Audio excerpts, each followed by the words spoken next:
예수 그리스도로 우리 하나님의 말씀 증거하겠습니다. 오늘 하나님의 말씀 고린도전서 15장 12절에서부터 58절입니다. 먼저 우리 좀 긴데요. 먼저 12절에서부터 19절까지 15절까지 읽겠습니다. 12절부터 15절. 그리스도께서 죽은 자 가운데서 다시 살아나셨다 전파되었거늘 너희 중에서 어떤 이들은 어찌하여 죽은 자 가운데서 부활이 없다 하느냐. 만일 죽은 자의 부활이 없으면 그리스도도 다시 살지 못하셨으리라.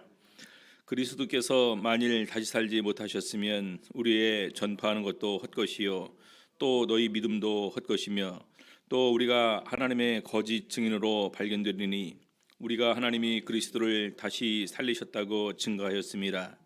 만일 죽은 자가 다시 사는 것이 없으면 하나님이 그리스도를 다시 살리시지 아니하셨으리라. 오늘 이 시간에는 부활의 교훈이라는 제목으로 같이 이렇게 말씀 살펴보도록 하시겠습니다. 12절에서부터 좀 이제 긴데요. 일단 다른 쪽으로 좀 안 나가고 본문 중심으로 중요한 내용만 이렇게 말씀을 드리도록 하겠습니다. 먼저 우리 12절에서부터 19절까지는 다시 사는 것이 없다면 이라는 내용으로 우리 사도 바울이 쭉 이렇게 설명을 하고 있습니다. 12절 보게 되면은요, 그리스도께서 죽은 자 가운데서 다시 살아나셨다 전파되었거늘 너희 중에서 어떤 이들은 어찌하여 죽은 자 가운데서 부활이 없다 하느냐. 실제로 고린도 교회의 성도들이 부활 신앙에 관해서 이제는 좀 이렇게 식어지고 그런 가운데서 부활이 없다. 그리고 또 이제 어떤 생각을 가지고 있냐면요, 부활을 여기서 성경에서 말하는 부활은 육체로서 이렇게 부활이 같이 포함이 됩니다. 근데 그들은 마지막 때 영으로의 부활만 이렇게 생각을 하죠. 그래서 아니다, 실제로 죽음 후에 직접 이렇게 육체적으로 이렇게 부활한 부분을 보여주시는 가운데에서 예수님께서도 이렇게 자신의 부활을 증거를 하셨습니다. 그 내용이 어디 나오냐면 요한복음 11장에 보게 되면은요, 나사로가 죽었거든요. 그래서 그 나사로가 죽었을 때 예수님께서 그 집에 갔을 때 마르다랑 마리아가 이렇게 나와서 예수님과 대화하는 가운데에서 예수님께서 부활에 관해서 얘기를 하니까 마르다가 마지막에 살 줄은 내가 믿습니다. 그래서 예수님께서 다시 한번 거기서 부활이 있다라는 사실을 이렇게 증거하고 나사로를 살려주신 것입니다. 자, 그래서 역시 마찬가지로 그럼 우리가 나중에 이제 그럼 그 문제를 제기하겠죠. 그럼 어떠한 몸으로 오느냐, 어떻게 변화하느냐. 라는 부분에 관한 문제까지도 그 다음 20절에서부터 우리 사도 바울이 증거를 하고 있습니다. 먼저 우리 12절부터 19절까지는 다시 사는 것이 없다면 우리가 어떤 존재냐. 13절 보니까요, 죽은 자의 부활이 없으면 그리스도도 다시 살지 못하셨으리라.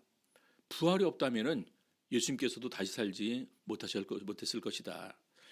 그 다음에 14절, 그리스도께서 다시 살지 못하셨으면 우리의 전파하는 것도 헛것이다. 오늘 우리의 복음 중에 복음은 부활을 증거하지 않습니까? 그렇죠? 부활을 증거하면서 우리는 더 나아가 천국과 함께 또 이렇게 영생을 증거를 합니다. 근데 부활이 없으면 천국도 영생도 의미가 없는 거예요. 죽음 후의 심판도 의미가 없는 것입니다. 그래서 우리의 전파하는 것도 헛것이다. 그다음에 세 번째로 또 너희 믿음도 헛것이며, 제가 지금까지 부활을 믿었기 때문에 지금 사람들이 이렇게 힘든 가운데 있지만 그럼에도 불구하고 이렇게 주님 앞에 나와서 예배 드리는 것 아니겠습니까? 그렇죠? 말씀을 들으면서 더욱더 믿음을 확신하고 우리의 소망을 공고히 하고 더욱더 믿음 안에서 살아가는 모습을 우리가 말씀을 통해서 이렇게 얻기 때문에 나와서 이렇게 예배를 드립니다. 그 다음에 15절 보니까요, 또 우리가 하나님의 거짓 증인으로 발견되리니, 거짓 증인, 어떤 부분의 거짓 증인일까요? 부활의 증인으로서 지금까지 살아왔었는데 바로 그 부분에 그러면 거짓 증인이다. 왜냐하면 우리가 하나님이 그리스도를 다시 살리셨다고 증거하였습니다. 그래서 여기까지 내용이 먼저 그 네 가지 이유를 얘기를 하고 있습니다. 다시 사는 것이 없으면 예수님도 다시 살지 못했다. 다시 사는 것이 없으면 우리의 전파하는 것도 헛것이고 우리 믿음도 헛것이고 우리가 하나님의 거짓 증인이다. 이렇게 얘기를 합니다. 자, 그러면서 파란 글씨는 다시 반복이에요. 만일 죽은 자가 다시 사는 것이 없으면 하나님이 그리스도를 다시 살리시지 아니하셨으리라. 만일 죽은 자가 다시 사는 것이 없으면 그리스도도 다시 사신 것이 없었을 터이요. 그리스도께서 다시 사신 것이 없으면 너희의 믿음도 헛되고 너희가 여전히 죄 가운데 망하였을 것이요. 우리 믿음도 의미 없는 거죠. 우리는 이렇게 살다가 죄 짓고 나중에 심판받고 멸망받을 수밖에 없는 것입니다. 또한 18절 그리스도 안에서 잠자는 자도 망하였으리니, 그리스도 안에서 잠자는 자, 예수 그리스도를 믿고 마지막 또 부활의 소망을 가지고 또 영생과 천국을 누릴 소망을 가지고 있는데, 그런 믿음을 갖고 있다가 나중에 믿음 생활하면서 예수님의 재림을 보지 못하고 세상을 떠났습니다. 근데 죽어보니까 아무것도 없어요. 그럼 망한 것 아니겠습니까? 그렇죠? 그래서 19절 보니까 만일 그리스도 안에서 우리의 바라는 것이 다만 이 생뿐이면 모든 사람 가운데 우리가 더욱 불쌍한 자리라. 왜 그럴까요? 부활을 확신하기 때문에 내 인생을 다 내려놓고 인간의 모든 육체와 정과 욕심을 다 십자가에 못 박고 오히려 십자가와 부활만 증거하는 삶을 살았는데, 부활이 없다면 나는 망한 존재 아니겠습니까? 그래서 모든 사람 가운데에서 우리가 제일 불쌍한 자리라, 이렇게 5가지 이유로 다시 사는 것이 없다면 우리는 이런 존재다. 실질적으로 우리 인생의 많은 불합리한 부분들을 우리가 어떻게 보상하고 어떻게 책임질까라는 부분을 생각해 보게 되면요, 이 부활이 없으면 해결이 안 되는 부분이 너무나 많습니다. 출생할 때 어떤 사람들은 부잣집에, 어떤 사람들은 가난한 집에, 어떤 사람들은 정상으로, 어떤 사람들은 태어날 때부터 장애로. 그러니까 나중에 이렇게 이제 그 살다가 정말 고생만 하고 인생의 즐거움도 하나도 못 누리고 왔다가 떠나간다면 그 사람이 억울한 인생이지 않습니까? 누가 보상을 해줘야 될까요? 그리고 살아가는 가운데서 정말 이렇게 많은 일들을 또 당하는데, 어떤 사람들은 계속해서 평안과 형통을 누리고 어떤 사람들은 하는 것마다 또 안 되고 또 계속해서 슬픔에 아픔에 고난을 당하는 경우도 있습니다. 정말로 성실히 살아도 어떤 경우는 안 될 수도 있겠죠. 그렇죠? 그래서 그런 부분들 역시 마찬가지고, 그리고 이 세상에서 이런 수많은 또 악한 일들이 많이 있기 때문에 심판이 있어야 되는데, 이 심판이 제대로 심판이 이루어집니까? 우리 공통점이 있죠. 이렇게 이제 재판을 받고 감옥에 갇히는데 대체로 이제 그 돈 많은 사람과 권력을 가진 사람들은 조금 있으면 아프더라고요. 그렇죠? 그들만 아픈 건 아닐 텐데 아무튼 병원 가 있다가 좀 이따 이제 나오는 것을 이렇게 보게 됩니다. 그래서 유전무죄, 유권무죄, 권력 있고 돈이 있으면 죄가 없다라는 부분이 비단 우리나라뿐만 아니라 외국 속담에도 그런 얘기들이 있습니다. 그리고 역시 죽는 것도 천차만별이지 않습니까? 어떤 분들은 정말로 장수를 누리는 가운데에서, 건강한 가운데에서 이렇게 술을 누리다가 가는 경우도 있는데, 너무나 많은 사람이 어떤 경우는 시한부 생명으로 이렇게 그 고통을 받고 가는 경우도 있고요. 어떤 경우는 사고로 인생의 꽃도 피워보지 못한 채 이렇게 또 가는 경우도 있고요. 그래서 그런 억울한 죽음들에 대한 이런 나중에 보상은 뭘로 가능할까? 부활이 없다면은 인생의 그 불합리한 불공평한 이런 부분들을 해결할 길이 전혀 없다라는 것입니다. 그래서 아무튼 이런 가운데서 우리가 부활을 믿었기 때문에, 확신했기 때문에 우리가 세상에서 절제하고 또 양보하고 희생하고 인내하면서 살았는데, 이것이 부활이 없다면 아무것도 아닌 것이 되겠죠. 세상에서 우리가 제일 불쌍한 자라 사도 바울은 그렇게 증거하고 있습니다. 자, 그럼 두 번째요. 부활의 순서를 이렇게 또 그다음에 20절에서부터 28절까지 얘기를 하고 있습니다. 자, 20절. 그러나 이제 그리스도께서 죽은 자 가운데서 다시 살아 잠자는 자들의 첫 열매가 되셨도다. 우리 예수 그리스도를 부활의 첫 열매로 이렇게 소개를 하고 있습니다.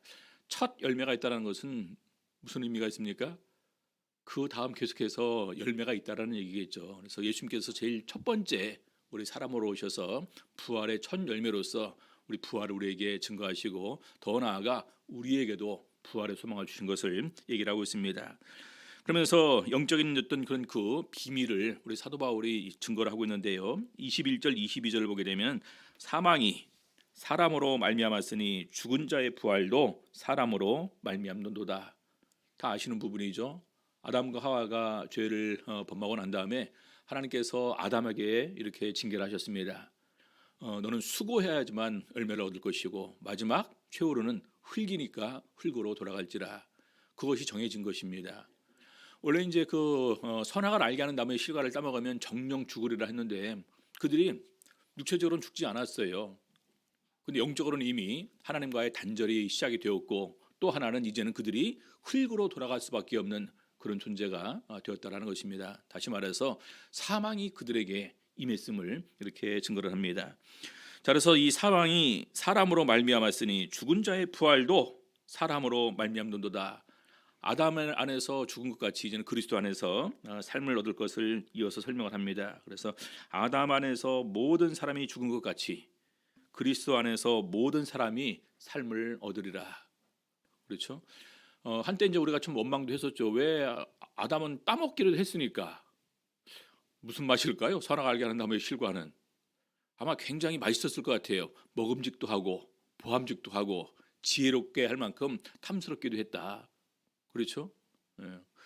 그래서 그걸 따먹었으니까 그들은 죽는 것은 당연한데 아무튼 불공평하게 그 이후에 아담 이후에 모든 사람은 그냥 죽을 운명을 가지고 태어나게 됐다라는 것입니다.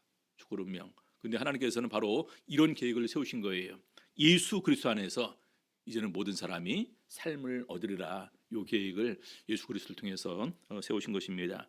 그래서 이 삶을 얻는다라는 부분을 바로 사망으로 말미암아 사망의 세력을 잡은 자 마귀를 없이 하시며, 우리 히브리서 2장 14절 이후에 쭉 나오지 않습니까?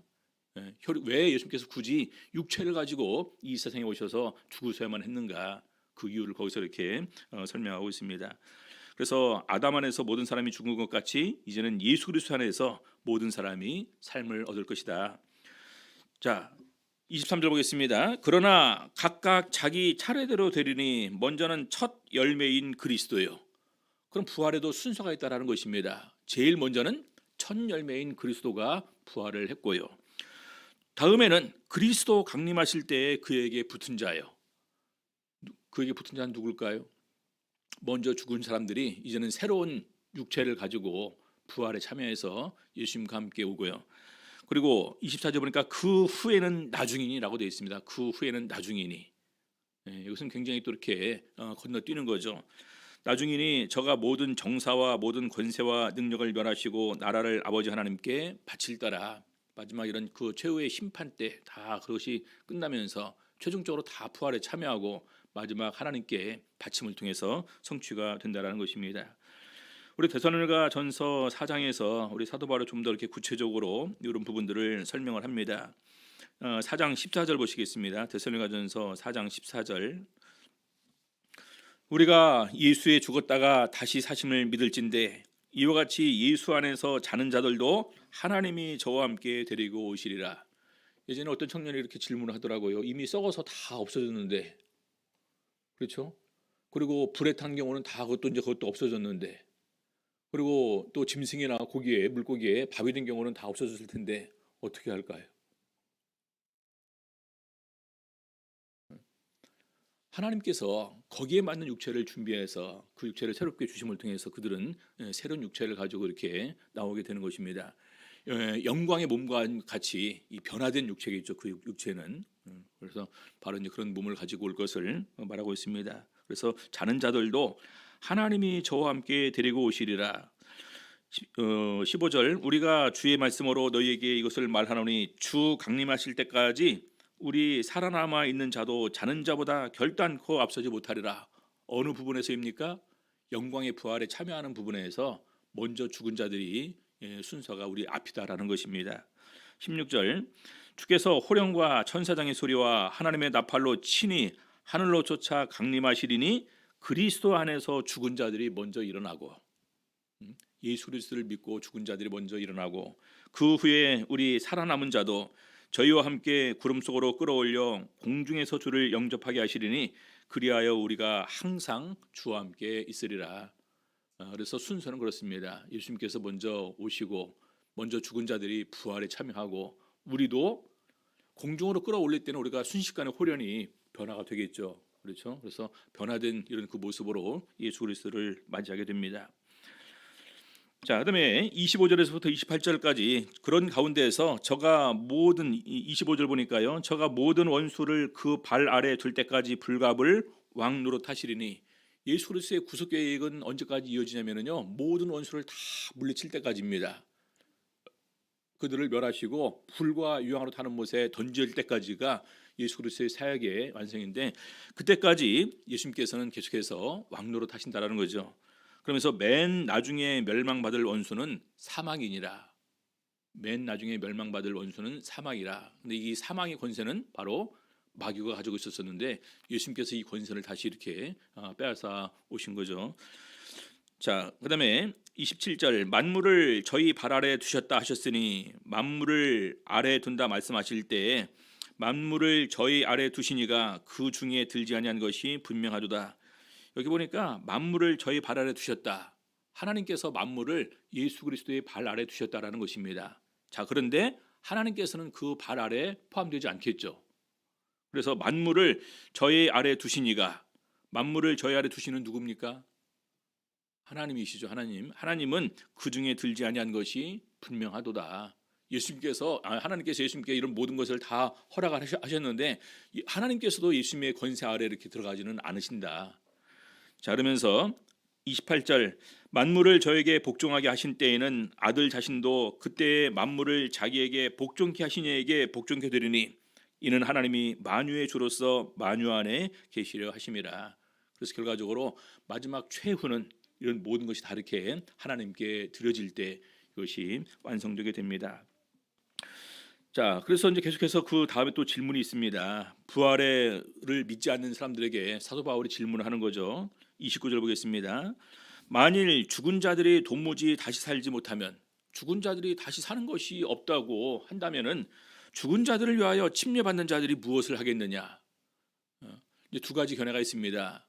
우리가 영적으로 죽어 있는 존재이기 때문에 우리가 복음을 듣고 깨닫고 다시 살기 위해서 세례를 받는데 그럼 뭐하러 세례 받느냐는 거예요. 또 한 견해는 뭐냐면은 우리가 다른 사람을 위해서 대신 이렇게 이제 세례를 받아준다, 죽은 사람을 위해서라는 부분인데, 일단 여기 보니까 우리 사도 바울이 다른 부분에서 하는 부분은 사도 바울은 침례의 비밀을 깨닫는 가운데서 정확하게 설명하는 것이 있습니다. 우리 로마서 6장, 에베소 또 이렇게 이제 2장, 그리고 이제 골로새서 1장 이렇게 보게 되면은 함께 죽고 함께 장사되고 함께 살리침을 받았다라는 부분을 강조를 해요. 그래서 결과적으로 이 세례를 통해서 살아나는 것인데, 결과적으로 죽은 자들이 부활이 없다면은 세례 받을 필요가 뭐 있겠냐라는 거예요. 자, 그래서 30절도 보니까요. 또 어찌하여 우리가 때마다 위험을 무릅쓰리요. 왜냐하면 복음 전파하면서 수많은 환난과 또 고통을 또 핍박을 당하는데 뭐하러 그런 거 감수합니까? 부활이 없다면은 그냥 잘 먹고 잘 살고 즐기다 가면 되죠. 그렇지 않습니까?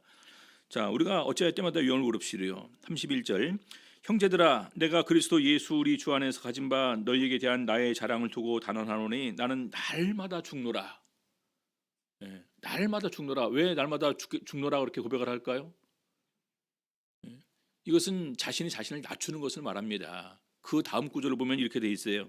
내가 범인처럼 평범한 사람처럼 에베소에서 맹수로 더불어 싸웠으면, 에베소에 맹수가 많아서 맹수랑 싸웠을까요?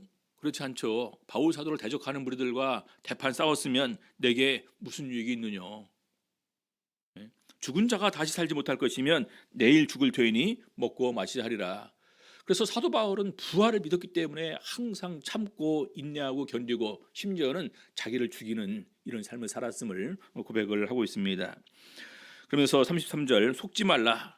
악한 동무들은 선한 행실을 더럽히나니 깨어 의를 행하고 죄를 짓지 말라. 하나님을 알지 못하는 자가 있기로 내가 너희를 부끄럽게 하기 위하여 말하노라. 많은 사람들이 부활을 생각하지 않는 가운데에서, 부활을 마음속에서 지워버리는 가운데에서 세상 사람들과 똑같이 이렇게 하는 경우도 점차점차 이렇게 생겨나는데, 사도 바울은 그것이 아니다. 우리가 죄 때문에 세례받지 않았습니까? 죽었기 때문에 세례받지 않았습니까? 다시 살리심을 받고 하늘나라에 들어갈 준비를 우리가 이제 해야 되는 그런 상황인데, 그런 게 없는 가운데서 똑같이 살아간다면 이것은 의미가 없는 거다. 그래서 속지 말라 이렇게 증거를 하고 있습니다. 자, 고린도후서에서 우리 사도 바울은 우리가 이제는 새로운 몸으로 덧 입게 될 것을 이렇게 증거를 합니다. 고린도후서 5장 1절에서부터 보시겠습니다. 만일 땅에 있는 우리의 장막집이 무너지면 하나님께서 지으신 집 곧 손으로 지은 것이 아니요 하늘에 있는 영원한 집이 우리에게 있는 줄 아나니 과연 우리가 여기 있어 탄식하며 하늘로부터 오는 우리 처소로 덧입기를 간절히 사모하노니 이렇게 입음은 벗은 자들로 발견되지 않으려 함이라. 이 땅에 있는 장막집은 뭐고 하늘에 있는 영원한 집은 뭘까요? 땅에 있는 장막집은 우리 육체입니다. 우리 육체, 우리 영혼을 담는 육체. 근데 여기서 우리가 벗어나게 되면 이제 하늘에 있는 영원한 집, 이것을 덧입기를 우리 사도 바울은 바란다. 그러면서 4절 보니까요, 이 장막에 있는 우리가 짐진 것 같이 탄식하는 것은 벗고자 함이 아니요. 많은 사람들이 이게 그 삶이 고통이라면 그냥 그 체념하면서 아니 빨리 죽었으면 좋겠다 하면서 죽음을 선택하는데, 그런 것이 그런 체념과 이런 어떤 포기, 이런 부분에 그런 것이 아니라 오히려 덧입고자 함이니, 오직 덧입고자 함이니 죽을 것이 생명에게 삼킨 바 되게 하려 함이라. 하늘에 있는 처소는 영생입니다. 그렇죠? 이 땅에 있는 그런 그 우리 장막집은 제한되어 있어요. 그래서 생명에게 삼킨 바 되게 하려 함이라. 그런데 곧 이것을 우리에게 이루게 하시고 보증으로 성령을 우리에게 주신 이는 하나님이시니라. 하늘에 있는 영원한 집으로 옷 입게 되는 것에 대한 보증을 성령으로 주셨다라는 것입니다. 그렇죠? 그래서 성령이 증거하는 것이 참 많이 있죠. 로마서 8장에 보게 되면은 쭉 나옵니다. 그리스도인이다. 마지막 때 부활의 증거가 됐다. 또 살아있다라는 증거다. 하나님의 자녀라는 증거. 또 천국의 기업을 물려받을 수 있는 후사가 되었다는 이런 증거를 성령으로 얘기를 하고 있는데, 여기 보게 되면 부활의 증거를 우리 사도 바울은 이렇게 얘기를 하고 있습니다. 자, 그다음에 35절 보니까요. 그러면은 누가 묻기를 죽은 자들이 어떻게 다시 살며 어떠한 몸으로 오느냐. 문제가 그거죠. 이미 아까 말한 대로 다 썩어서 흙으로 돌아간 경우도 있을 테고, 어떤 경우는 사자나 곰한테 찢겨서 이렇게 거기 완전히 아무것도 남지 않은 경우도 있을 테고, 또 어떤 경우는 이렇게 이제 그 순간에 그 사고로 그냥 그 완전히 다 타버려 갖고 없어진 경우도 있을 것입니다. 그럼 그런 사람들이 어떻게 해서 오냐? 그래서 설명을 하는 것입니다. 식물을 예로 들어서 설명을 해요. 36절, 어리석은 자여 너의 뿌리는 씨가 죽지 않으면 살아나지 못하겠고, 다 죽지만 죽은 다음에 산다라는 부분을 얘기를 하고 있습니다. 우리가 그 씨를 뿌려보면 씨에서 땅에 이렇게 묻히잖아요. 그럼 그게 완전히 썩어서 형체가 없어집니다. 근데 희한하게 싹이 나오죠. 예전에 우리 산 목자님이 광양에 처음 가서 그 텃밭 한 요 정도 이렇게 되는 데다가 좀 심어놓고 가지가 나오거나 오이가 나오거나 막 이렇게 이제 뭐 상추가 나올 때마다 저한테 그렇게 전화를 하더라고요. 목자님 오늘 이거 나왔어요. 신기한 거예요. 한 번도 이제 그런 부분을 해본 적이 없으니까. 그래서 우리는 다 알고 있으니까 뭘 그런 거 갖고 자꾸 이제 전화하나 그랬었는데, 아무튼 그 자체가 사실은 이 부활의 굉장히 그 중요한 신비 중에 하나다. 우리에게 부활의 수많은 증거가 있는데 식물을 그 한 예로 이렇게 주신 것입니다. 자, 그런데 보니까요, 37절, 또 너의 뿌리는 것은 장래 형체를 뿌리는 것이 아니요. 우리가 처음부터 이제 그 가지나무를 고추나무라면 그 나무를 갖다 심는 게 아니지 않습니까? 우리는 씨만 뿌려요. 근데 다만 밀이나 다른 것의 알갱이뿐이로되, 38절이 바로 중요합니다. 하나님이 그 뜻대로 저에게 형체를 주시되 각 종자에게 그 형체를 주시느니라. 그렇죠? 그래서 제가 예전에 그런 말씀을 드렸습니다. 우리 이제 그 아열대 기후에 사시는 분들, 동남아의 많은 교회 우리 이제 그 총회장님들이 한국에 왔을 때, 그때 이제 3월달 초에 아직 이제 그 새싹이 나기 전이죠. 우리 이제 대청 댐을 가서 이제 청남대 구경시키려고 이제 가다 보니까 이분들이 굉장히 신기하셔요. 왜냐면 나무 가지 잎이 하나도 없거든요. 그런 나무를 본 적이 없거든요. 그래서 굉장히 신기하다. 나중에 이거 어떻게 되냐? 그러니까 나중에는 싹이 나고 또 그냥 그거 다 잎이 나고 심지어는 여기서 이제 꽃이 피고 열매도 이렇게 이제 열린다. 그리고 대청댐에 들어갔는데 그 앞에 이제 제일 먼저 맞이하는 게 우리 잔디밭이지 않습니까? 잔디밭 귀퉁이에서 이제 푸른 새싹이 나오니까 막 그걸 신기한 듯이 바라보면서 사진을 찍어 가시더라고요. 그러면서 하시는 말씀이 이것은 우리가 그동안 성경에서 봤던 부활의 신비를 증거하는 굉장히 중요한 예다. 그러면서 이 한국이 참 이렇게 복받았다, 이런 것을 맨날 볼 수가 있으니까 하는 얘기를 들었던 적이 있습니다. 그러면서 39절, 육체는 다 같은 육체가 아니니 하나는 사람의 육체요, 하나는 짐승의 육체요, 하나는 새의 육체요, 하나는 물고기의 육체라. 그래서 하나님께서 그에 맞는 형체를 준비를 해 주실 텐데, 사람한테는 뭘 준비해 주실까요? 사람의 형체를 준비해 두시겠죠. 그렇죠? 그러면서 40절 하늘에 속한 형체도 있고 땅에 속한 형체도 있으나 하늘에 속한 자의 영광이 따로 있고 땅에 속한 자의 영광이 따로 있으니 해의 영광도 다르며 달의 영광도 다르며 별의 영광도 다른데 별과 별의 영광이 다르도다. 우리 성도님들 계시록을 공부를 하다 보니까 우리는 어디에 속한 사람들입니까? 땅에 속하셨어요? 하늘에 속해 있으세요? 하늘에 속해 계시지 않습니까? 그렇죠? 예. 자, 그러면서 42절 결론을 내리는 것입니다. 죽은 자의 부활도 이와 같으니 썩을 것으로 심고 썩지 아니할 것으로 다시 살며 욕된 것으로 심고 영광스러운 것으로 다시 살며 약한 것으로 심고 강한 것으로 다시 살며 육의 몸으로 심고 신령한 몸으로 다시 사나니 육의 몸이 있은즉 또 신령한 몸이 있느니라. 이 결론입니다. 이게 신령한 몸으로 다시 사는 거다. 이렇게 육의 몸이 있고 신령한 몸이 있다. 그래서 예전에 제가 처음으로 장례식에서 이 부분을 인용하는 이런 설교를 제가 들은 적이 있습니다. 바로 이제 박원신 목자님이 대구의 배용도 장로님이 이렇게 소천하셨을 때 마지막 장례식장 이렇게 이제 그 하관이라 그러죠. 이제 그 관을 내리면서 거기서 삥 돌아서 마지막 예배를 드리고 보통 그때 이제 많은 분들이 기본적으로 응용하는 구절이 창세기에 있는 그 내용입니다. 흙이니 흙으로 돌아갈지라. 그런데 우리 박원신 목자님은 이 부분을 인용하셨어요. 그러면서 육의 몸으로 심고 신령한 몸으로 다시 사나니 육의 몸이 있은즉 또 신령한 몸이 있느니라 쭉 읽으시면서 우리가 오늘 같이 일했던 우리 통역자 우리 장로님을 목자님을 땅에 이렇게 육의 몸으로 심습니다. 그러나 우리는 말씀에 따라서 분명히 신령한 몸으로 다시 살 줄을 믿습니다. 그런데 그때 제 마음속에서 올라오는 그 감동이요. 이때까지도 그냥 항상 그때 생각을 하면 이게 잊혀지지를 않습니다. 그런 거구나. 힘있고 우리가 신령한 몸으로 다시 사는 거구나. 그래서 이 하나님께서도 바로 식물을 통해서 우리한테 이런 중요한 예를 이렇게 보여주었구나 알 수가 있습니다. 마지막이 아니네요. 자, 그다음에 성경에 보니까 부활한 몸이라야 결과적으로 준비된 이 하나님 나라에 들어갈 수 있습니다. 45절 46절 보겠습니다. 기록된 바 첫사람 아담은 산 영이 되었다 함과 같이 마지막 아담은 살려주는 영이 되었나니 이 첫사람 아담은 흙으로 만들었습니다. 하나님께서 흙으로 사람을 지으시고 생기를 그 코에 불어넣으시니 사람이 생명이 된지라. 그래서 우리 영어로 보게 되면 living soul로 되어 있습니다. living soul, 살아있는 영이 되었다. 그렇죠? 그래서 생기를 불어주었는데 나중에 에스겔서 37장에 보게 되면요 생기를 이 마른 뼈에 들어가게 하는 이상을 보여줍니다. 근데 생기를 그 속에 두어 저희로 살게 하고 생기의 가장 중요한 역할은 살게 하는 것인데 그 생기를 에스겔서 37장에서는 성령으로 해석을 합니다. 하나님의 성령이 그들에게 들어가면서 그들이 다시 살아나게 되는 이런 이상으로 연결이 되게 되는 거죠. 자, 그러면서 마지막 아담은 살려주는 영이 되었다. 예수님께서 마지막 때까지 강조한 것이 바로 성령 받으라였습니다. 십자가에 달려 돌아가시고 숨을 내쉬며 가라사대 성령을 받으라. 예루살렘을 떠나지 말고 내게 들은 바 아버지의 약속하신 것을 기다리라. 요한은 물로 세례를 베풀었으나 너희는 몇 날이 못되어 성령으로 세례를 받으리라. 부활해서 성령 강조하시고 승천하시기 전에도 성령을 강조를 하셨습니다.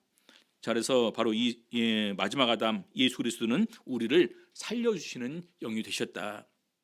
자, 그러나 먼저는 신령한 자가 아니요 육 있는 자요 그 다음에 신령한 자니라. 그래서 우리가 순서가 있는 것처럼 먼저는 신령한 자가 아니라 육 있는 자, 그 다음에 신령한 자.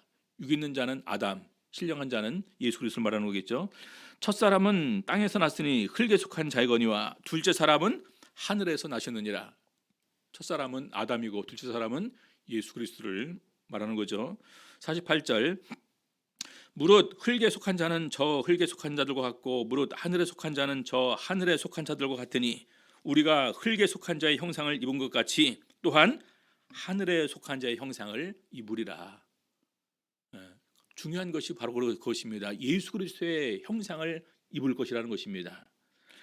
자, 50절 형제들아 내가 이것을 말하노니 혈과 육은 하나님 나라를 유업으로 받을 수 없고 또한 썩은 것은 썩지 아니한 것을 유업으로 받지 못하느니라. 그래서 결과적으로 우리가 하늘에 있는 신령한 옷으로 또 신령한 몸으로 덧입고 난 다음에야 비로소 우리가 하늘나라에 들어갈 수가 있게 됩니다. 자, 마지막으로 51절부터 58절까지 이제 부활의 비밀을 얘기를 하고 있습니다. 51절 보겠습니다. 보라, 내가 너희에게 비밀을 말하노니 우리가 다 잠잘 것이 아니요 마지막 나팔에 순식간에 호련히 다 변화하리니. 마지막 나팔, 우리 요한계시록 11장 15절에 보게 되면 일곱 번째 나팔이 부러지는 내용이 나옵니다. 그 일곱 번째 나팔이 부러질 때는 다 이루어지는 거예요. 성취가 되는 것입니다. 이때는 이제 전부 다 우리들도 호련히 다 영광의 몸으로 변화되는 거죠. 52절, 나팔 소리가 나매 죽은 자들이 썩지 아니할 것으로 다시 살고 우리도 변화하리라. 이것이 순서입니다. 죽은 자들이 썩지 아니할 것으로 다시 살고 우리도 영광의 몸으로 변화되리라. 이 썩을 것이 불갑을 썩지 아니할 것을 입겠고 이 죽을 것이 죽지 아니함을 입으리로다. 영광의 몸으로 변화된 그 몸은 이제는 썩지 아니하고 이제는 죽지 않는다라는 것입니다. 썩지 않고 죽지 않는 몸, 이 몸으로 우리가 변화가 되죠. 자, 54절, 이 썩을 것이 썩지 아니함을 입고 이 죽을 것이 죽지 아니함을 입을 때에는 사망이 이김에 삼킨 바 되리라고 기록된 말씀이 응하리라. 결과적으로 마지막 사망이 마지막에 멸망을 당하겠죠. 이김에 삼킨 바, 믿음의 승리를 사람들에게 이제는 사망은 삼켜진 바 되겠죠. 그러면서 55절, 사망아 너의 이기는 것이 어디 있느냐, 사망아 너의 쏘는 것이 어디 있느냐. 사망에 쏘는 것은 죄요 죄의 권능은 율법이라. 그래서 결과적으로 우리를 죄로 정죄하는 것의 근거는 율법이 됩니다. 결과적으로 그 죄의 대가는 바로 사망이다. 근데 이제는 그것이 없어져 버렸죠. 누구를 쏠까요? 사망이 누구를 쏴서 죽음이 이렇게 할까요? 이미 우리가 변화됐는데, 썩지 않을 것으로 죽지 아니할 것으로 변화됐는데 이제는 사망이 어떤 권세도 행할 수가 없겠죠. 자, 58절 최종 권면이죠. 그러므로 내 사랑하는 형제들아 견고하며 흔들리지 말며 항상 주의 일에 더욱 힘쓰는 자들이 되라. 이것이 부활을 증거하는 사도 바울이 최종적으로 우리에게 주는 권면입니다. 이는 너희 수고가 주 안에서 헛되지 않은 줄을 알미니라. 마지막으로 빌립보서 3장 20절에 보게 되면은요, 오직 우리의 시민권은 하늘에 있는지라 거기로서 구원하는 자 곧 주 예수 그리스도를 기다리노니 그가 만물을 자기에게 복종케 하실 수 있는 자의 역사로 우리의 낮은 몸을 자기 영광의 몸의 형체와 같이 변케 하시리라. 믿으십니까? 낮은 몸을 영광의 몸의 형체와 같이 변케 하시리라. 그래서 제가 저번에 두 가지 예를 또 더 드렸습니다. 나비 얘기했죠. 잠자리 얘기했죠. 그래서 잠자리 애벌레가 물에 살면서 흉측한 모습으로 있으면서 나중에 나비가 되어서 하늘을 헐헐 날아다니는 존재가 된다. 잠자리가 되어서. 그다음에 나비는 애벌레 때 개미집으로 겨우 들어가지만 개미가 처음에는 보호를 해주죠. 식량 쟁탈전 전쟁이 벌어져도 애벌레를 보호를 해줍니다. 막 꾸물꾸물 이제 그거 해야 되는데 그 이유가 단물을 내니까 몸에서 그것을 개미가 핥아먹으면서 보호를 해주는데 마지막에 다 그냥 그 허물을 벗고 하늘로 올라갑니다. 그래서 우리 한평에 나비 축제가 있는데 거기 가보면은 전부 다 그 아름다운 나비들은 막 박제까지 해놓고 우리가 구경하고 있지 않습니까? 그래서 그렇게 그 흉측스러운 곤충이 아름다운 모습으로 변화되는 것을 보게 될 때 우리 사람은 얼마나 더욱더 아름다운 영광의 몸으로 변화가 될 것인가, 정말 그것을 기대하고 이 부활을 소망하는 가운데서 더욱더 주의 일에 힘쓸 수 있는 우리 성님들의 삶이 다 되시기를 우리 주 예수 이름으로 바랍니다. 찬양 544장 찬양하시겠습니다.